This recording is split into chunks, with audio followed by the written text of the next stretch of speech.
قربانۍ دپاره یو ځناور هغه واغوستی شو، مثلا په 1,00,000 روپۍ باندې هغه ځناور واغوسته، میښه یې واغوسته، دارنګې خوی یې واغوسته، دارنګې بل داسې څاروي یې هغه واغوسته د قربانۍ په نیت باندې. اوس مثلا د په 1,00,000 روپۍ باندې واغوسته، په هغه میله کې یا د کور ته راوسته او ده ته چا ووي چې 1,50,000 هغه درله درکوم، ته ما باندې دغه چې کوم د قربانۍ څاروی دی نو دا ته په ما باندې را خرڅ کړه. اوس په دې صورت کې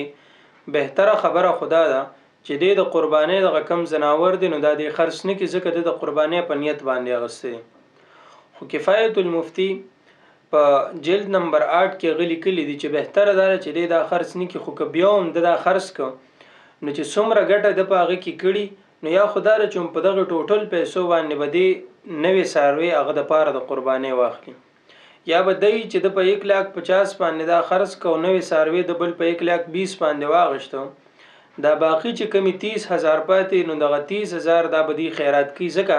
چې اول هغه دی کم څاروي اغوستی او په 1,00,000 او بیا په 1,50,000 خرڅ کړه.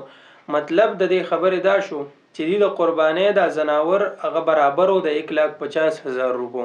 نو د دې قرباني چې کېده نو هغه په 1,50,000 روپو باندې کېده. د دې د وجې نه قربانۍ ځناور هغه نه دي خرڅول پکار، خو که چېرته خرڅ هغه زیاتي کومه فایده موږ ته حاصلې شوي، هغه زیاتي کومې پیسې حاصلې شوي نو یا خو دا ده چې هم د هغې برابر څاروي واخلو، او یا دی چې هغه زیاتي کومې پیسې دي نو هغه زیاتي پیسې موږ د الله په لاره کې خیرات کړو.